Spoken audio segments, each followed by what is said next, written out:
আসসালামু আলাইকুম।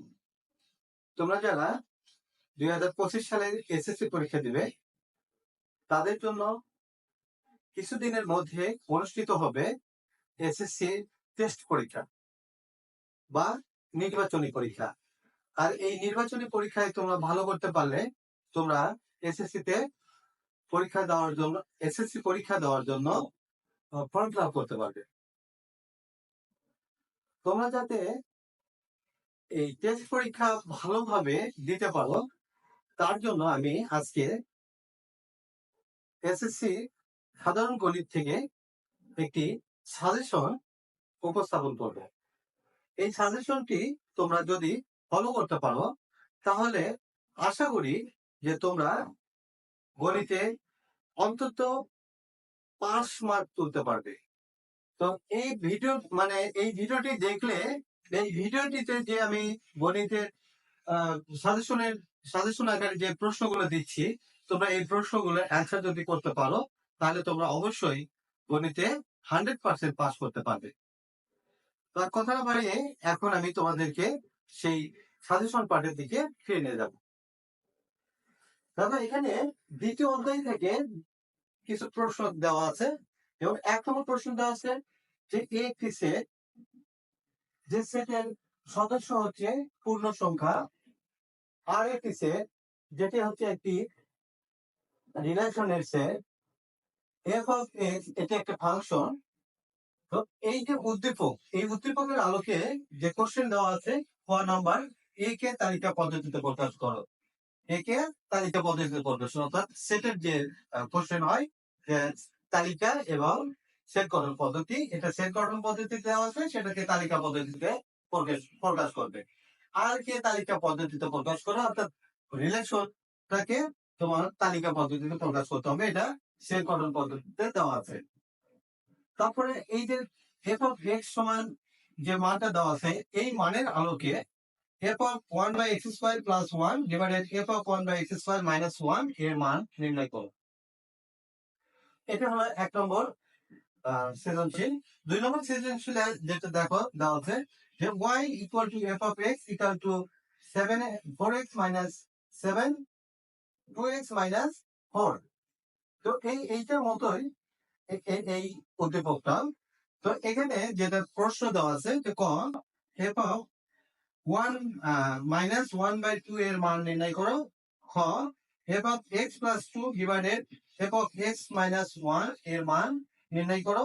দেখো যে f of y equal to x।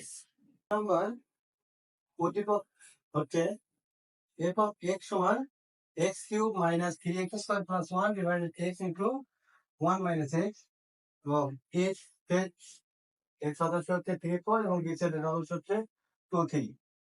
Question for f of x সমান x to the power 4 plus 5x minus 3 হলে f of minus 1 এর মান নির্ণয় করো।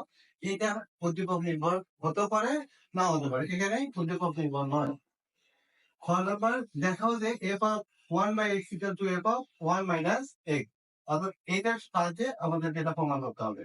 এবার গ নম্বরে যেটা দেওয়া আছে যদি x belongs to a, অর্থাৎ x এর সদস্য এবং y b এর সদস্য হয়, তবে a ও b এর উপাদানগুলোর মধ্যে x is greater than y, অর্থাৎ y থেকে x এর মান বড়, এইরকম সম্পর্ক বিবেচনায় নিয়ে এসে অন্যটি নির্ণয় করতে হবে। এই 1 2 3 এই তিনটা হলো তোমাদের নমুনা প্রশ্ন। এই নমুনা প্রশ্নগুলো ছাড়াও তোমরা এই অধ্যায় থেকে আর যে প্রশ্নগুলো করবে সেটা আমি এখানে তুলে ধরেছি। এক্সারসাইজ 2.1 এর উদাহরণ নাম্বার 3 6 এবং অনুশীলনী হতে করবে 1 এর ক গ, 2 এর খ গ এবং 6 নম্বর। অনুশীলনী 2.2 এর উদাহরণ নাম্বার 19 21 কাজের খ, অর্থাৎ 19 21 এর পরে যে কাজ পাবে কাজের যে খ নাম্বার আছে সেটি, তারপর হলো 30 এবং 25।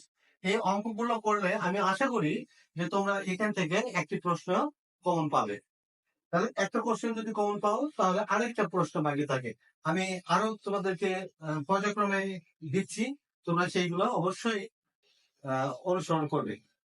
তো চতুর্থ অধ্যায় থেকে যে অঙ্কগুলো আসার সম্ভাবনা আছে সেই অঙ্কগুলো দেখো এখানে আমি তুলে রেখেছি 1 2 এরপরে আরো দুইটি অঙ্ক আছে।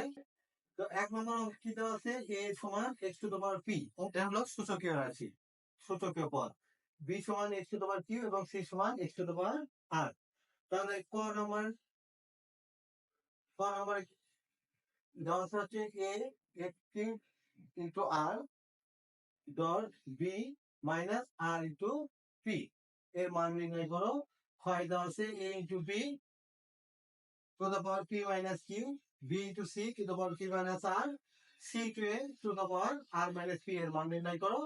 দেখাও যে a by b to the power p square minus plus pq plus r square, b by c into to the power q square plus qr plus r square into c by a to the power r square plus rp plus r square. Sorry, এখানে হবে p square।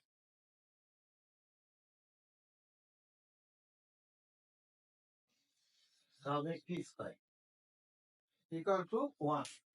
2 নম্বর ব্যাচের যেটা দেওয়া আছে কি x equal to যদি 2 into a inverse 1 plus 3 into b inverse 1 whole inverse 1 হয়, তাহলে x এর মান নির্ণয় করা লাগবে। y এর মান দেওয়া আছে এখানে, x z এর মান দেওয়া আছে। এখান থেকে এই যে তিনটে প্রশ্ন দেওয়া আছে, এই তিনটে প্রশ্ন তোমরা সলভ করবে।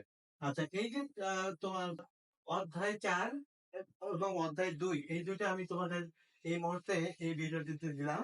এরপরে তোমাদের আরো যে অধ্যায়গুলো থেকে আমি অঙ্ক দিব সেটি হলো 11 এবং 13। এই দুটো অধ্যায় দিলে যে ক বিভাগের বীজগণিত থেকে যে দুটো প্রশ্ন তোমাদের মানে সলভ করা লাগবে, আশা করি যে এই 4টা মানে অধ্যায় যদি তোমরা ভালো করে করো, ইনশাআল্লাহ 2টা প্রশ্ন উত্তর তোমরা করতে পারবে। সবার সুস্বাস্থ্য কামনা করে বিদায় নিচ্ছি। আল্লাহ হাফেজ।